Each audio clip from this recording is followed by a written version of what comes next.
Greetings, violent community people. Give me a second to get up there. I'm elderly. So yeah, who doesn't like a red bikini?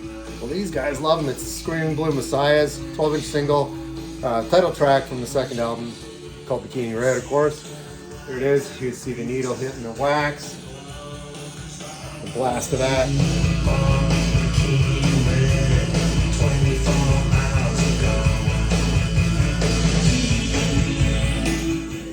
Bikini Red, Colton. Right on. So we got a Friday cheers. Let's do this here. We got Solar Santa, special guest.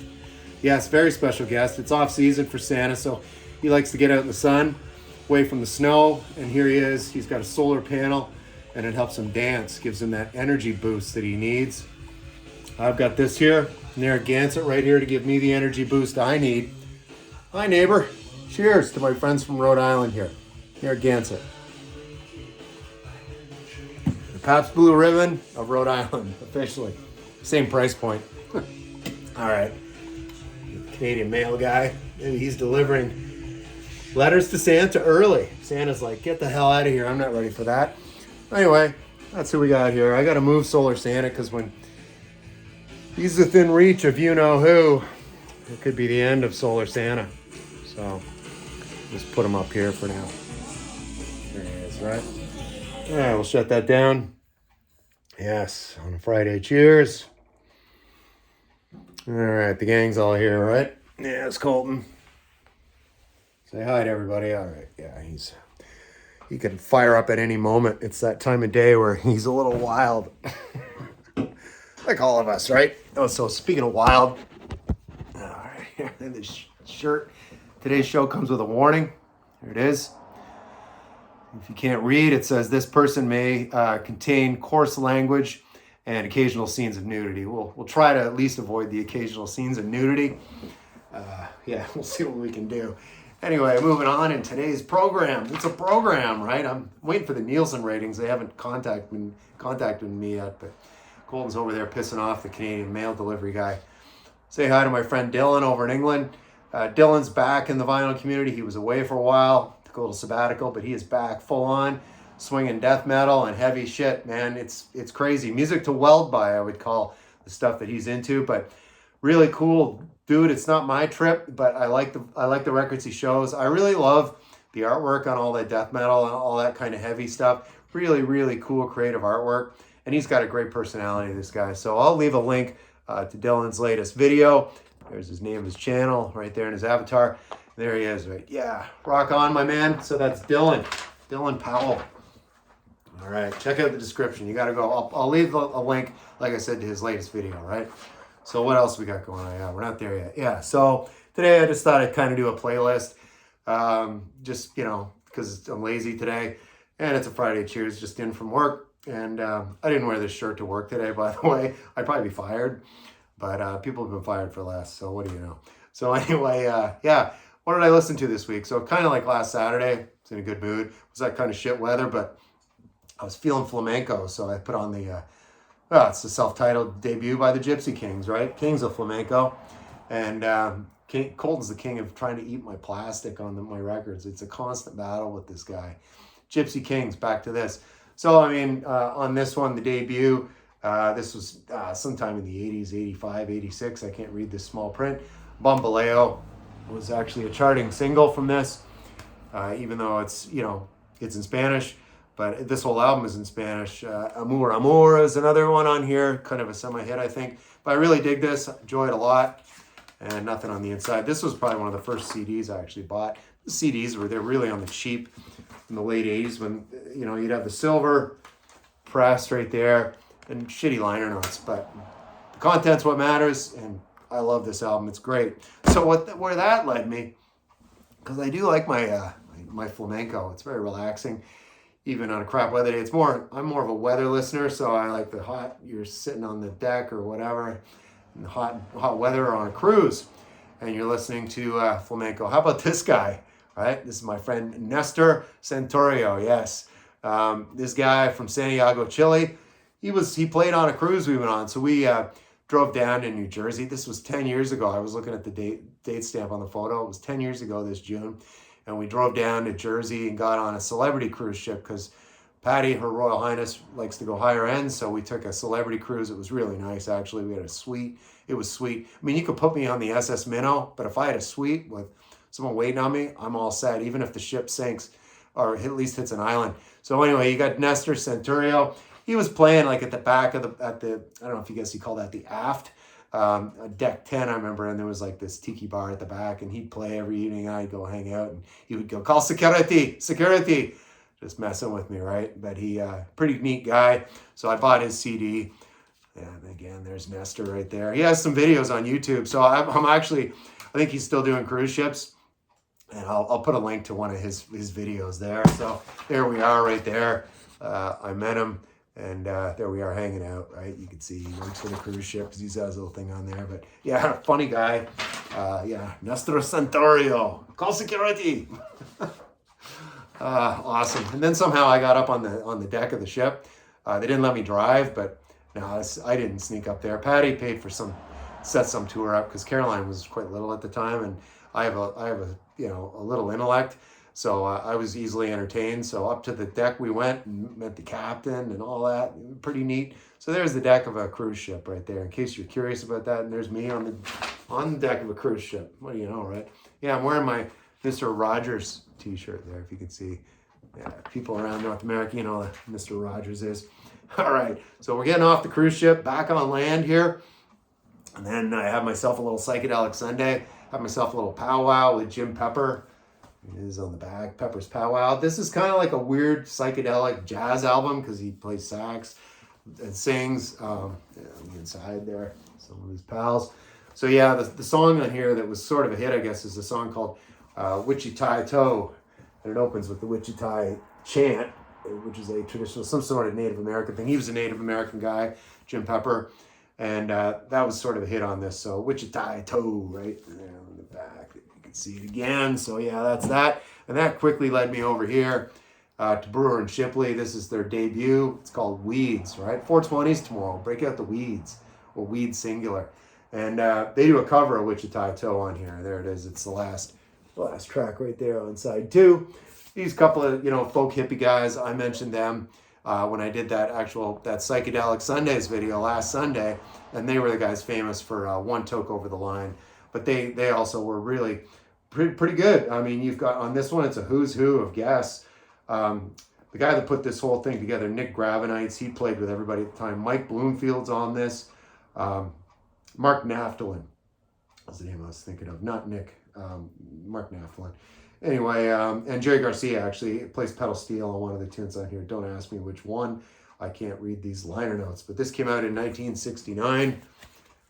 And there's just some photos in the inside. Must have been take your kids to the studio to work day. So that's Brewer and Shipley hanging out in the weeds. All right. Yeah, and I went back to this one. This is the second album from Rita Coolidge, second solo album. Right here, I think she was hooking up with Chris at the time, and song on here that I'd recommend is My Crew. It opens it up, it's great. And she does a cover of Fever, also does a version of Bird on the Wire. That's a Leonard Cohen song, really, really nice version of that. Look at her, total smoke show, right? If I could flash back to 1972, boy, I'd give her a call. So there she is. For some reason, I always laugh at this. There she is contemplating things. This is pre-Photoshop, so I don't know if she was actually at Stonehenge. But there she is, right? That's Rita. There she is, just getting mellow, right? No, she's just chilling out, man. She looks total chill. She's still around. I don't think she's recording anymore, but she's still Rita Coolidge. All right. What else do we have here? Yes. So it's kind of ironic this week. I had this on. I was playing this on Sunday. This is cool. I have some kids yelling outside. I got the window open.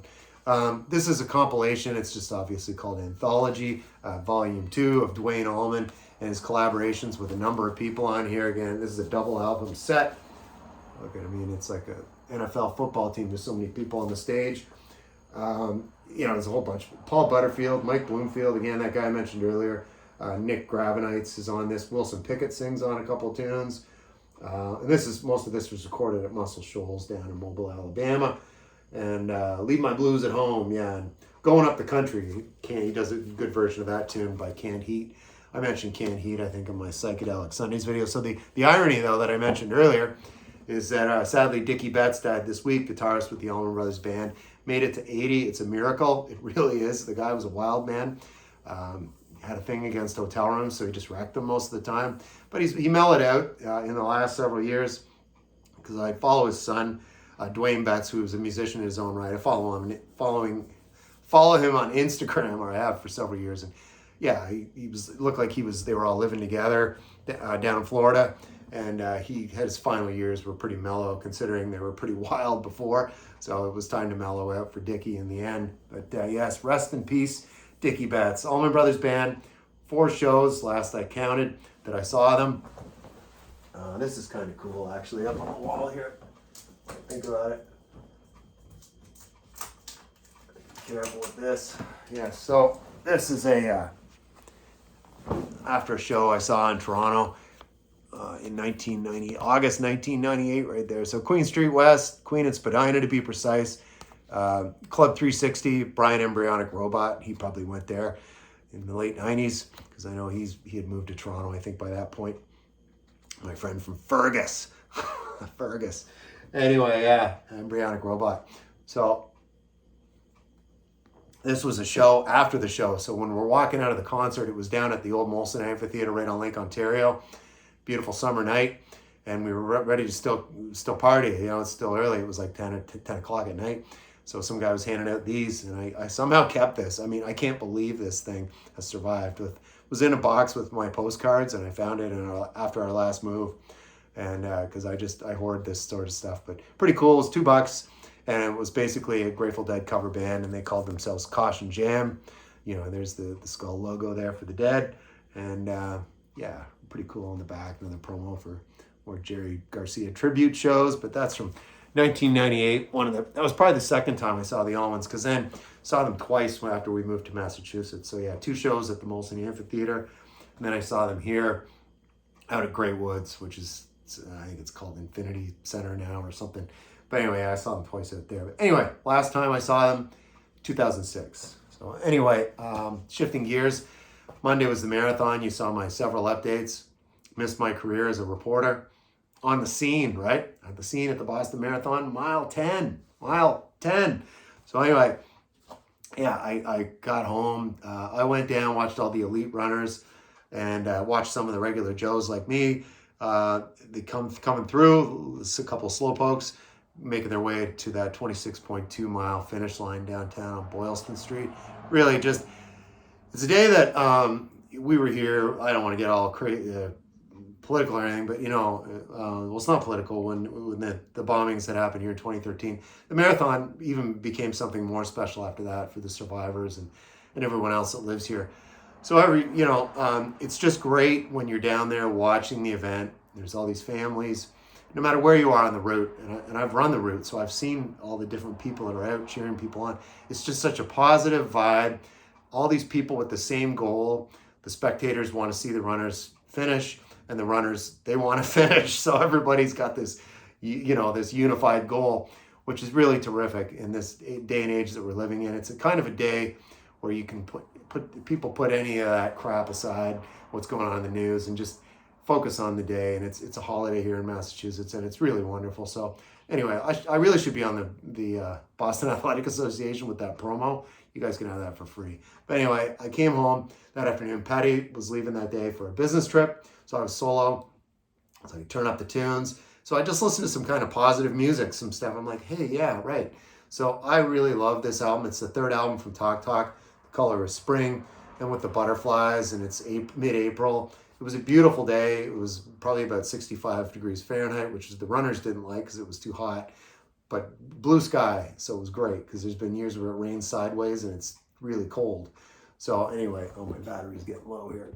So anyway, so yeah, Color Spring, Happiness is Easy, Living in Another World, Chameleon Day. I really love it. The late, great Mark Hollis on lead vocals.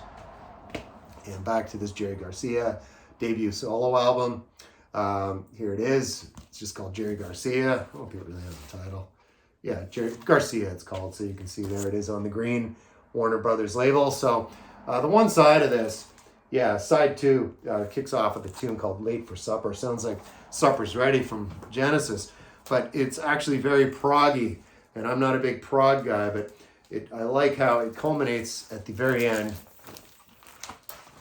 It does have a good vibe for a prog sound, and it ends in a song called The Wheel, which is, of course, that was a staple in the Grateful Dead's catalog later on. That's a Robert Hunter composition.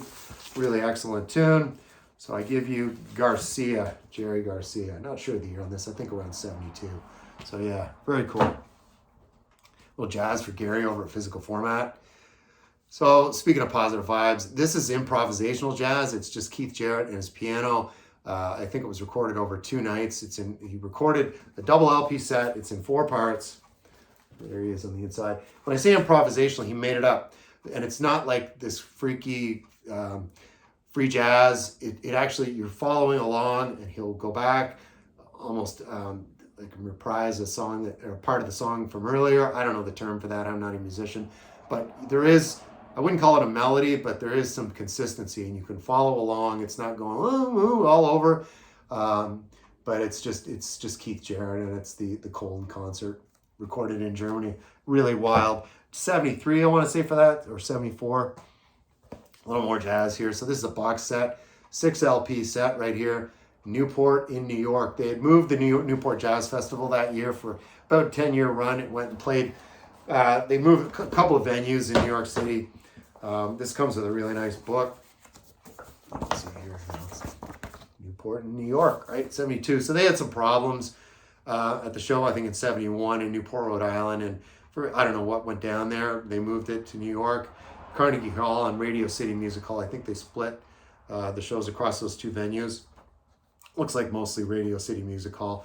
And this set, it just has everybody who was at it. So what I listened to was the Soul Sessions right here. So this is pretty cool. Let's see what we had on it. Yes, this of course on the Cobblestone label, which was Buddha label. Yeah, Curtis Mayfield, that's what I'm talking about. And he does a really cool tune on here called Stone Junkie on side A. I don't know if you can see it. Stone Junkie. Look that up by Curtis Mayfield. Superfly, man. And yeah, I Need You Baby. Curtis Mayfield. Price You Got to Pay to Be Free. And that's Nat Adderley doing that one. Yeah, but look up Stone Junkie right there by Curtis Mayfield. Really funky, cool. If you like, if you know the album Superfly, you're going to dig that. So yeah, Stone Junkie. Not to be missed. Curtis Mayfield on this 6 record box set, right? Shout out to the biggest box set collectors I know in the vinyl community. That's Mike over at PC31, the vinyl policeman. It looks like in his last video, he's actually thinking about hiring a contractor to put a wing on his house for all the box sets, because he's at capacity.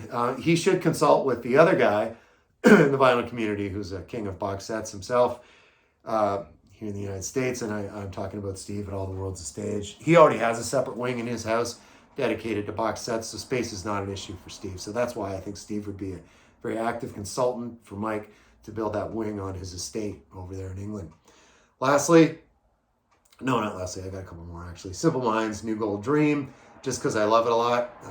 It's one of those records I've listened to a million times. Kind of like I have over 800,000 subscribers. Not quite a million, but I just cracked 800,000. So yeah, it's actually 800, but I like to add the zeros because it's funny to me, at least.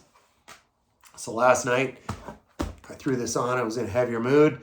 It's actually the official Soundgarden's second full-length record. The first one I was on, it was an indie label out of Seattle. And this is their major label debut on A&M. And of course, I'm talking about Louder Than Love. Yeah, really, really awesome. Let's see what we got on the inside here. Yeah, the late great Chris Cornell. I mean, one of the best rock vocalists ever, in my opinion. Not much in the way. Well, it's just the vocals on the inside, and then you can see a picture of the band on the inside here. But yeah, just start to finish, this is just a blistering, it's killer. Ugly Truth opens it up, just amazing. Here, this is better shot here of Chris on stage, hands all over. I remember being in the clubs at the time, and man, that would just be blaring at this club I used to go to called Lee's Palace in Toronto. Jesus, they had a club upstairs called the Dance Cave. Lee's was the live area, and then you went upstairs, alternative club, and they were blasting the shit out of that. Just amazing. See, you were warned about swearing today, all right? So anyway, and Power Trip's another good one on there. This is just great, start to finish. And I'm talking about Louder Than Love. And I went over to this for some reason. It's the debut by Filter. I thought at this point they were kind of like an industrial act, like Ministry. And they had a single from this one, just called Nice Shot, Man. Crappy lyrics on liner notes were chintz. Yeah, Hey Man, Nice Shot is the name of the tune. And the record here, it's just called Short Bus. So besides Hey Man, Nice Shot, I got about 4 songs into it. It kind of gets boring. So I didn't listen to this all the way through. But I'm not going to get rid of it because it's not worth anything at this point. They went more in a poppy direction after this. It was totally weird. And they had a big hit. Don't ask me to name it, but you would not even think it was the same band. This sounds like straight up Ministry. But that single, Hey Man, Nice Shot, not to be missed. A classic. I don't know when this came out. 1995. Yeah, 95. So Short Bus, Filter. All right, that's going to do it for a Friday. Cheers, Colton. All right, man. Thanks for stopping by. Hi, neighbor. Bye, neighbor. That's going to do it, and I'll see you in the next video.